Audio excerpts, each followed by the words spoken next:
حضور اکرم صلی اللہ علیہ وسلم ارشاد فرماتے ہیں کہ وہ توبہ کا طریقہ ہے۔ اللہ جل مجدہ نے قرآن مجید میں بارہا بارہا توبہ کا ذکر کیا ہے۔ اللہ تعالیٰ فرماتے ہیں یحب التوابین و یحب المتطہرین، اللہ تعالیٰ توبہ کرنے والوں کو پسند فرماتے ہیں، ان سے پیار کرتے ہیں، اور اللہ تعالیٰ پاک رہنے والوں سے پیار فرماتے ہیں۔ تو میں نے عرض کیا تھا کہ توبہ سے من کی طہارت ہوتی ہے، اندر کے گناہ مٹتے ہیں اور من صاف ہوتا ہے، اور طہارت سے، ظاہری طہارت سے جسم کی صفائی ہوتی ہے اور جسم کی گندگی دور ہوتی ہے، کپڑوں کی صفائی ہوتی ہے، چہرے کی، وجود کی، ماحول کی صفائی ہوتی ہے۔ تو دو قسم کی طہارت ہے، ظاہری اور باطنی۔ تو باطنی پہ پہلے تھوڑی سی بات کر لیں کہ میں نے عرض کیا کہ گناہوں سے انسان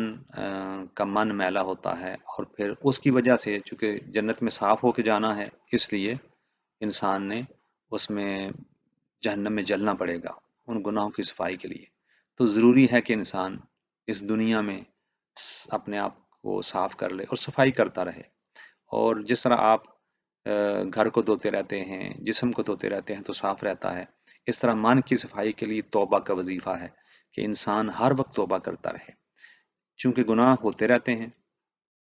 گناہ ہوتے رہتے ہیں، گناہ رکتے نہیں ہیں۔ کبھی نظر کی غلطی، کبھی زبان کی غلطی، کبھی ذہن کی سوچ کی غلطی، کبھی سننے کی غلطی، کبھی بولنے کی غلطی، تو غلطیاں تو انسان سے ہوتی رہتی ہیں۔ اس لیے ضروری ہے کہ انسان اس کے لیے اپنے من کی صفائی کا خیال رکھے، اور وہ کیا ہے؟ وہ توبہ۔ وہ اسی طرح اگر آپ کہیں جی ہم نے غلطی نہیں کی، جب غلطی نہیں بھی کرتے پھر بھی غلطی ہو جاتی ہے۔ فار ایگزامپل، وہ اسی طرح سمجھ لیں کہ میں نے کوئی گندا کام نہیں کیا، کوئی اپنے ہاتھ کو کسی گندگی میں انوالو نہیں کیا، کسی گندے کام میں ملوث نہیں ہوا، لیکن آپ کو ایک ہفتہ نہ غسل کریں تو وہ آپ کی طبیعت جو ہے بوجھل ہونا شروع ہو جائے گی، کیونکہ کچھ نہ کرنے سے بھی انسان کے جسم پہ باہر کے اثرات اور دھول اور ہوا کے ذریعے آنے والے اجزاء اور مختلف وائرسز اور مختلف قسم کے جو انسان کے جسم کے اوپر اثر انداز ہوتے ہیں، تو اس وجہ سے انسان کے جسم کو پر بوجھل پن آ جاتا ہے، اور اس کے لیے ہمیں غسل کرنا پڑتا ہے۔ تو انسان یہ کہے جی میں تو کوئی گندا کام نہیں کیا تو میں غسل کیوں کروں؟ بھائی نہیں بھی کیا تو پھر بھی آپ جس ماحول میں رہتے ہیں، یہاں رہتے رہتے جسم گندا ہو جاتا ہے، اور پھر آپ کو اس کو دھونا ہوتا ہے۔ تو اسی طرح اگر آپ یوں سمجھتے ہیں کہ میں نے کوئی گناہ نہیں کیا، لیکن گناہ ہو جاتے ہیں، ہم انسان ہیں، ہم بھولنے والے ہیں، بہت سی چیزیں بھول جاتے ہیں، ہم جلدی کرنے والے ہیں۔ انسان، اللہ تعالیٰ کہتا ہے کہ انسان بڑا جلد باز ہے، تو جلدی میں ہم کئی غلطیاں کرتے ہیں، کئی بھولے کرتے ہیں۔ ہم نہیں بھی کرنا چاہتے، لیکن ہمارے دماغ میں دوسروں کے بارے میں کئی دفعہ برے خیالات آ جاتے ہیں، ہم کسی کے بارے میں برا سوچتے ہیں، تو یہ بھی گناہ ہو گیا۔ ہم نے غلط نظر اٹھا لی، قصدن نہیں اٹھائی تھی لیکن ہو گئی، دوبارہ تیسری دفعہ غلط نظر سے دیکھا، حسد کی نظر سے دیکھا، گناہ ہو گیا۔ تو بتا یہ رہا ہوں کہ یہ گناہ ہو جاتے ہیں ہم انسانوں سے، تو اس کے لیے کیا کرنا ہے کہ اس کے لیے توبہ، اور توبہ سے کیا ہوگا کہ جتنے گناہ ہوں گے، جب انسان توبہ کرے گا سچے دل سے، اس وعدے کے ساتھ میں آئندہ یہ گناہ نہیں کروں گا، تو اللہ تعالیٰ ان گناہوں کو معاف کر دے گا۔ اگرچہ انسان سے پھر گناہ ہو جائیں گے، اللہ بھی جانتا ہے کہ یہ ایسا نہیں ہے کہ اب یہ مرنے تک گناہ نہیں کرے گا، غلطی نہیں کرے گا، غلطیاں پھر ہو جاتی ہیں، لیکن ہمیشہ ارادہ ہی ہونا چاہیے کہ میں آئندہ یہ غلطی نہیں کروں گا۔ اگر پھر ہو جائے، اللہ پھر معاف کرنے والا ہے، پھر توبہ کریں، پھر ہو جائے، پھر توبہ کریں، پھر اللہ معاف کرنے والا ہے، پھر ہو جائے، پھر توبہ کریں، پھر اللہ معاف کرنے والا ہے۔ یہاں تک کہ حدیث پاک میں آتا ہے کہ تم 70 دفعہ بھی کوئی گناہ کر کے توبہ کرو اور 70 دفعہ توبہ کر کے پھر توڑ دو، تو اللہ تعالیٰ پھر تمہاری توبہ قبول فرما لے گا۔ تو ہوتا کیا ہے؟ اللہ جل مجدہ کتنا کریم ہے، کتنا ہمدرد ہے، کتنا رحیم ہے ہمارے اوپر۔ یہ سورہ الفرقان میں اللہ جل مجدہ ارشاد فرماتے ہیں، سورہ الفرقان آیت نمبر 68 اور آنورڈ، فرمایا والذین لا یدعون مع اللہ الہا آخر۔ یہ اللہ تعالیٰ اپنے بندوں کی، رحمان کے بندوں کی صفات بیان کر رہے ہیں۔ وعباد الرحمن الذین یمشون علی الارض ہونا، اور رحمان کے بندے وہ ہیں کہ جو زمین پہ جھک کے عاجزی کے ساتھ چلتے ہیں۔ وعباد الرحمن الذین یمشون علی الارض ہونا وَإِذَا خَاطَبَهُمُ الْجَاهِلُونَ قَالُوا سَلَامًا، اور جب وہ جاہل، اکھڑ اور بدتمیز لوگوں سے ملتے ہیں تو انہیں دور سے سلام کر کے گزر جاتے ہیں، ان سے بحث نہیں کرتے، ان سے لڑائی جھگڑا نہیں کرتے۔ اور پھر والذین یبیتون لربہم سجدا وقیاما، وہ صبح و شام دن اور راتیں اللہ کے حضور سجدے اور قیام کرتے ہوئے گزارتے ہیں، وہ رحمان کے بندے ہوتے ہیں۔ پھر رحمان کے بندے وہ ہوتے ہیں کہ جو والذین اذا انفقوا لم یسرفوا ولم یقتروا وکان بین ذلک قواما، پھر رحمان کے بندے وہ ہوتے ہیں کہ جو جب خرچ کرتے ہیں تو نہ تو بے حساب خرچ کرتے ہیں، فضول خرچی کرتے ہیں، اور نہ کنجوسی کرتے ہیں، بلکہ وہ درمیان میں رہتے ہیں۔ اور پھر اللہ نے آگے فرمایا والذین لا یدعون مع اللہ الہ آخر، وہ رحمان کے بندے وہ ہوتے ہیں کہ جو اللہ کے ساتھ کسی کو شریک نہیں کرتے، وہ وحدہ لا شریک پہ یقین رکھتے ہیں۔ پھر فرمایا ولا یقتلون النفس التی حرم اللہ الا بالحق، اور نہ وہ کسی کو قتل کرتے ہیں، بلا وجہ کسی کو قتل کرتے ہیں، اور ولا یزنون، اور نہ وہ برے کام کرتے ہیں، زنا کرتے ہیں۔ فرمایا ومن یفعل ذلک یلقى اثاما، اور جس نے ایسا کام کیا وہ گناہ پائے گا اور سزا پائے گا، اور سزا بڑی سخت ہوگی۔ پھر فرمایا یضاعف له العذاب یوم القیامہ، پھر جو یہ کام کرے گا مسلمان ہوتے ہوئے، اللہ تعالیٰ کہتے ہیں کہ اس کا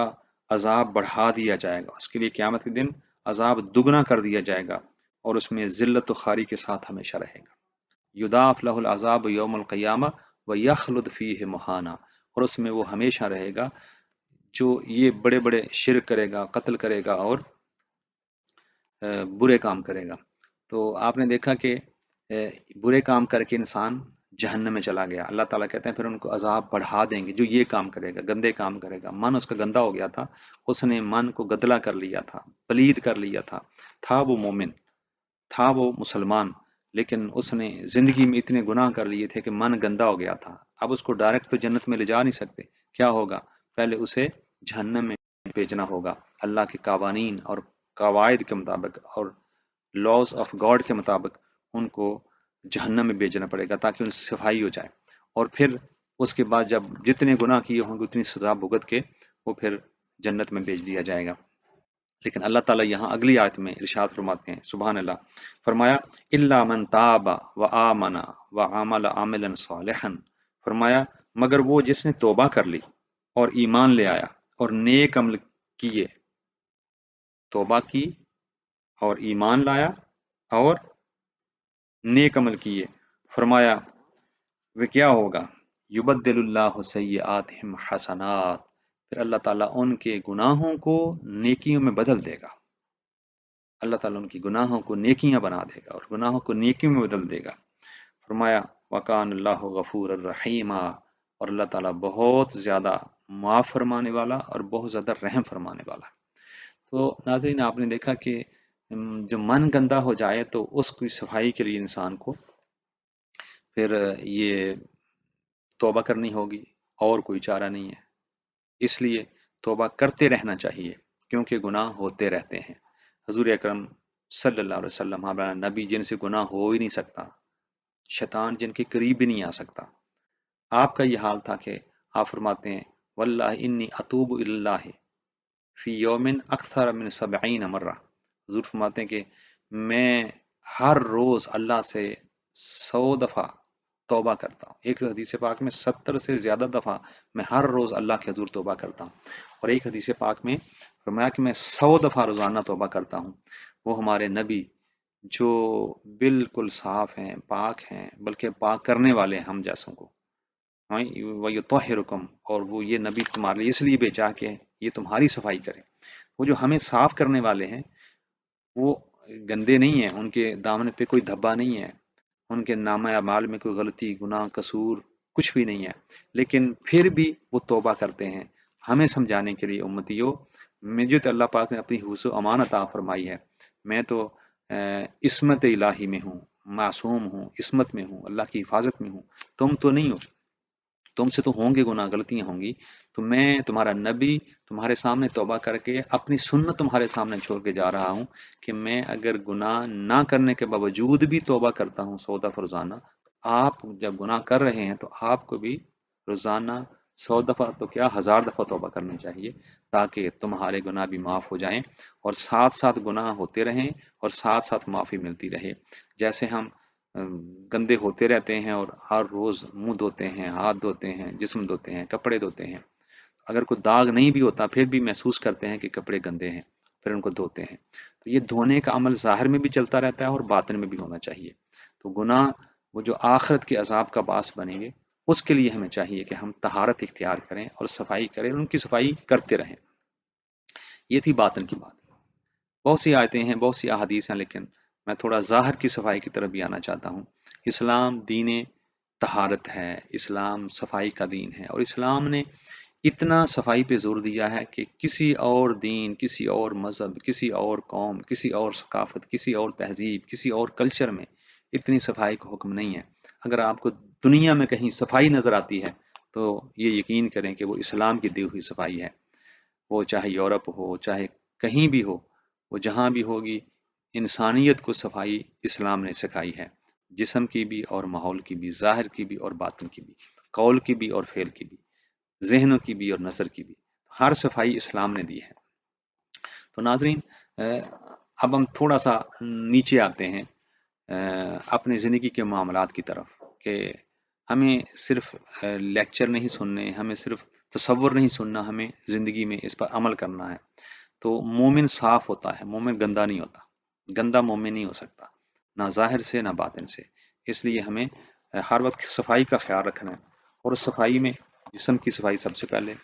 انسان اپنے جسم کی صفائی کرے۔ اور جسم میں اگر انسان وضو کرتا رہے، آپ دیکھیں آپ کی زیادہ جو چیزیں یوز ہوتی ہیں وہ ہاتھ ہیں، چہرہ ہے، پاؤں ہیں، ہاں جی، کان ہیں جو ہر وقت کھلے ہوتے ہیں، سارے ہیں، تو یہی وہ چیزیں ہیں جو آپ کی یوز ہوتی ہیں اور جو گندی ہونے کا خدشہ ہوتا ہے۔ اللہ تعالیٰ نے وضو کا نظام دے کر 5 دفعہ ان کو دھونے کا اور صفائی کر کے پاک اور صاف رکھنے کا ایک اصول دے کر ہمیں مسلمانوں کو کس طرح اللہ نے ہر وقت کا پاک کر دیا ہے، ہر وقت کا صاف کر دیا ہے۔ تو مومن اس طرح صاف ہو جاتا ہے طہارت کے ساتھ۔ اور ناظرین، پھر یہ ہے کہ اس وضو کے اندر اللہ تعالیٰ نے ہمارے جو منہ ہے اس کی صفائی کا خیال رکھا، ناک کی صفائی کا خیال رکھا، کانوں کی صفائی کا خیال رکھا، ہاتھوں کی اور پاؤں کی صفائی کا خیال رکھا۔ تو اللہ تعالیٰ جب دیکھتا ہے کہ اس بندے نے میرے پاس آنا ہے، میری بارگاہ میں آنا ہے، مجھ سے ملاقات کرنی ہے، تو اللہ کہتا ہے بندے میں پاک ہوں، پہلے پاک ہو کر آؤ، پہلے وضو کر کے آؤ، پہلے غسل کر کے آؤ، اپنے جسم کو پاک کرو اور پھر میرے حضور آؤ، پھر میں تمہاری بات سنوں گا۔ گندے بندے کی حاضری اللہ کے حضور قبول نہیں ہوتی، اللہ اسے حاضر سمجھتا ہی نہیں ہے، اسے اجازت ہی نہیں دیتا کہ میری بارگاہ میں آئے۔ تو ناظرین، جسم کی صفائی میں سب سے زیادہ صفائی منہ کی صفائی ہے، کیونکہ چہرہ انسان کا عکس ہوتا ہے، پورے انسان کا، اور چہرے کے اندر جو آپ کا منہ ہے، دانت ہیں، ان کی صفائی سب سے زیادہ ہے۔ یعنی اس کے ذریعے آپ نے کھانی بھی ہے چیزیں، اور آپ کی صحت کا بھی سارا دارمدار دانتوں کے اوپر ہے۔ پھر یہاں سے اگر سمیل آئے گی، بری سمیل آئے گی، تو وہ آپ کی عزت خراب ہوگی اور آپ کی پرسنالٹی ڈیمیج ہوگی۔ ہم نے بہت سے لوگوں کو دیکھا ہے کہ وہ جب بات کرتے ہیں تو دور سے ان کے منہ میں سمیل آتی ہے۔ یہ بہت بری بات ہے جب انسان کے منہ سے سمیل آئے، اور وہ انسان اس سے پھر اوائڈ کرنا شروع ہو جاتے ہیں، اور یہ یعنی انسان کی عزت بھی خراب ہوتی ہے، اس کا امیج خراب ہوتا ہے، اس کی پرسنالٹی خراب ہوتی ہے۔ تو سب سے زیادہ جو ہے وہ برش کا خیال رکھنا ہے، مسواک کا خیال رکھنا ہے۔ حضور اکرم صلی اللہ علیہ وسلم نے ارشاد فرمایا کہ مجھے جبریل نے اتنا مسواک کا بار بار اتنی یاد دہانی کرائی، اتنا مجھے مسواک کا کہا، اتنا کہا کہ مجھے خدشہ تھا کہ اللہ میری امت کے اوپر اور میرے اوپر مسواک فرض نہ کر دے، کہیں 5-10 ٹائم روزانہ کی مسواک فرض نہ کر دے۔ اور حضور فرماتے ہیں کہ میں اتنی مسواک کرتا ہوں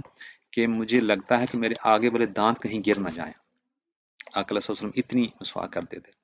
ناظرین، خاص طور پہ جو میاں بیوی کا تعلق ہے نا، اس میں برش کا اور منہ کی سمیل کا بڑا عمل دخل ہوتا ہے۔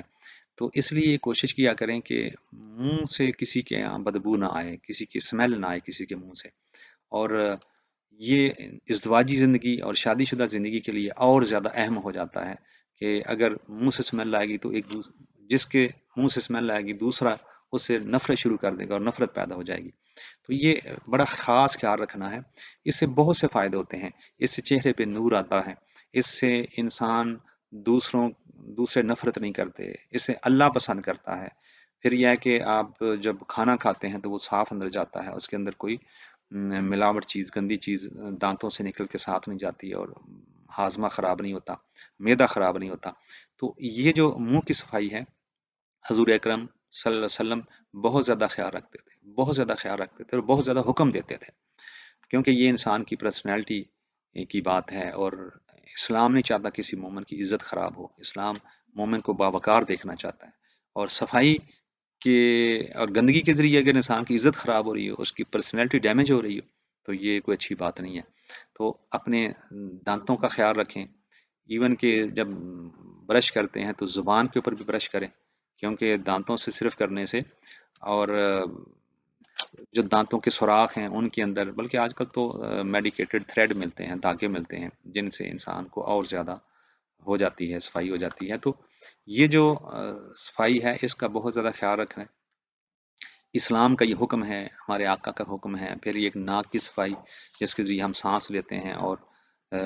وہ اگر گندی ہو کر جائے گی تو پھر انسان کا جو ریسپیریٹری سسٹم ہے وہ خراب ہو جائے گا۔ اور دوسرا یہ ہے کہ وضو کا جو اسلام نے حکم دیا ہے اس میں بڑی حکمتیں ہیں، اس میں آپ پہلے ناک صاف کرتے ہیں، کلی کرتے ہیں، ناک صاف کرتے ہیں، پھر کانوں کے اندر بھی آپ انگلی اس کا مسح کرتے ہیں، پھر سر کا مسح کرتے ہیں، جو گرد و غبار ہوتا ہے وہ سر سے نکل جاتا ہے، پھر پاؤں کو دھوتے ہیں۔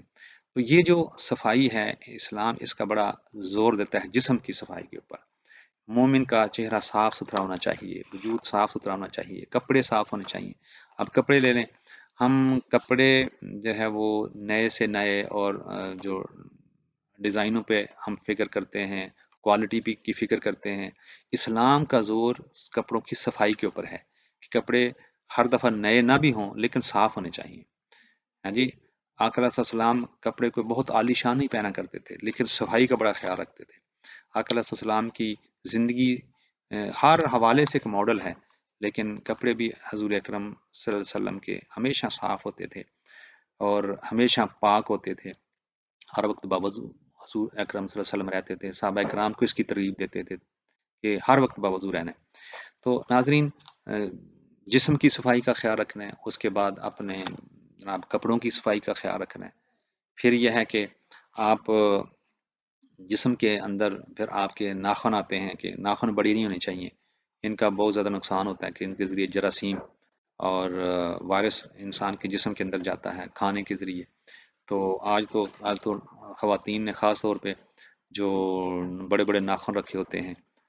لیکن یہ اسلام کے اندر منع ہے کہ زیادہ بڑے ناخن رکھنا، یہ حضور کی سنت نہیں ہے۔ آئیں ہم ان سنتوں کو اپنائیں، ان کاموں کو اپنائیں جن سے ہم اپنے رب کو، اپنے رسول کو خوش کر سکیں۔ ان سے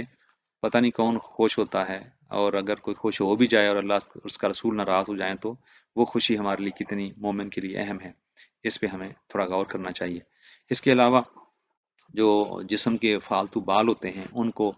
ٹائم ٹو ٹائم، مہینے کے اندر اندر ان کو ریموو کرنا، یہ بھی اسلام کی صفائی کا حکم ہے۔ تو اسلام سر سے پاؤں تک، اور ظاہر اور باطن کی ہر جگہ صفائی کا بہت خیال رکھتا ہے۔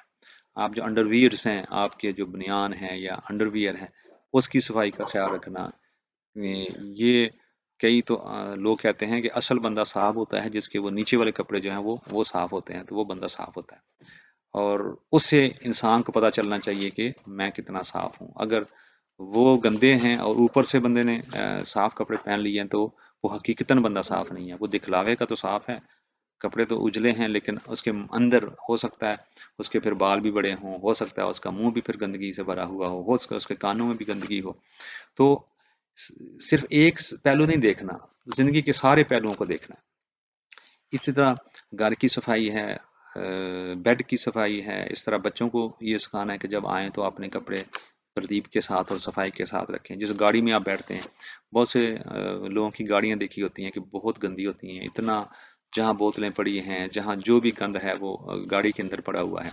اور پورا ایک کچرے کا ڈھیر بنا ہوتا ہے۔ تو یہ انسان کی جو پرسنالٹی ہوتی ہے نا، ہر چیز اس کی پرسنالٹی کے ساتھ لنک ہوتی ہے، کہ اگر گاڑی گندی ہے اور آپ کے کپڑے صاف ہیں تو جو ساتھ آپ کے بیٹھے گا وہ یہ نہیں سمجھے گا کہ آپ بڑی پاک صاف پرسنالٹی ہے، وہ کہے گا یہ کپڑے تو جانے کے لیے پہن لیے لیکن اصل تو یہ نظر آ رہی ہے کہ آپ کی گاڑی گندی ہے۔ خواتین کے پرس ہوتے ہیں، ہاں جی، بڑے بڑے پرس ہوتے ہیں، اس کے اندر جو چیز ٹھونسی جاتی ہے اور کوئی پتہ نہیں ہوتا کہ کون سی چیز کہاں پڑی ہوئی ہے، وہاں سے انسان کی طبیعت جو ہے وہ اس کی صفائی کا خیال رکھا جا سکتا ہے، دیکھا جا سکتا ہے۔ مردوں کے اس طرح اگر کوئی ان کے باکس یا ان کے پرس وغیرہ ہوں، بٹوے وغیرہ ہوں، ان کے اندر جو چیز ہے وہ ٹھونسی ہوئی ہے، وہ اتنے بھرے ہوئے ہیں کہ نکالنے کا ٹائم ہی نہیں ہے، ہمارے پاس صفائی کا ٹائم نہیں ہے۔ یہ ساری چیزیں جہاں رہتے ہیں اس ماحول میں، گھر کے آگے پیچھے دائیں بائیں، یعنی اسلام جو ہے وہ ہمیں پورے ماحول کی صفائی کا خیال رکھنے کی بات کرتا ہے۔ یہ نہیں کہ آپ گھر کے اندر تو صفائی کر لیے لیکن گھر سے باہر آپ نکلتے ہیں تو وہاں گندگی کے ڈھیر پڑے ہوئے ہیں، تو اندر کی صفائی کا کیا فائدہ کہ جب باہر نکلتے ہیں وہاں سے اسمیل آ رہی ہے اور گندگی اور بدبو ہے اور پورا ماحول گندا ہے اور انسیکٹس ہیں اور جراثیم ہے اور وائرس ہے، تو یہ سارا اگر گھر سے باہر ہے تو وہ پھر گھر کے اندر بھی آئے گا، اور گھر کے اندر آئے گا تو جسم کے اندر بھی آئے گا۔ تو یہ سارا جو انٹر لنک ہے پورا ماحول مومن کا، تو آج اس حوالے سے کافی تفصیل سے بات ہو گئی ہے کہ ہم اس بات پہ ختم کرتے ہیں جو آقا علیہ السلام نے ارشاد فرمایا کہ ان اللہ یحب التوابین و یحب المتطہرین، کہ اللہ تعالیٰ توبہ کرنے والوں یعنی من کی صفائی، من کو صاف رکھنے والوں سے پیار فرماتے ہیں، اور متطہرین اور جو ظاہر کی صفائی کا خیال رکھتے ہیں اللہ تعالیٰ ان سے بھی پیار فرماتے ہیں۔ تو آج اس موضوع کو ہم یہیں پہ کلوز کرتے ہیں، اس دعا کے ساتھ کہ اللہ تعالیٰ ہمیں زندگی بھر پاک رہنے، ذہنوں کی پاکیزگی، نگاہوں کی پاکیزگی، زبان کی پاکیزگی، جسم کی پاکیزگی، کپڑوں کی پاکیزگی اور من کی پاکیزگی اور تن کی پاکیزگی، ہر چیز کو صاف رہنے کی اللہ پاک ہمیں توفیق عطا فرمائے، صاف رکھنے کی توفیق عطا فرمائے۔ وما علینا الا البلاغ۔